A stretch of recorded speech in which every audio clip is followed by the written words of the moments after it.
Graciously grant peace in our days, that by the help of your mercy we may be always free from sin and safe from all distress,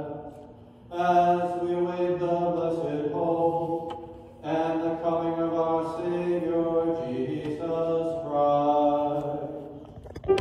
Christ.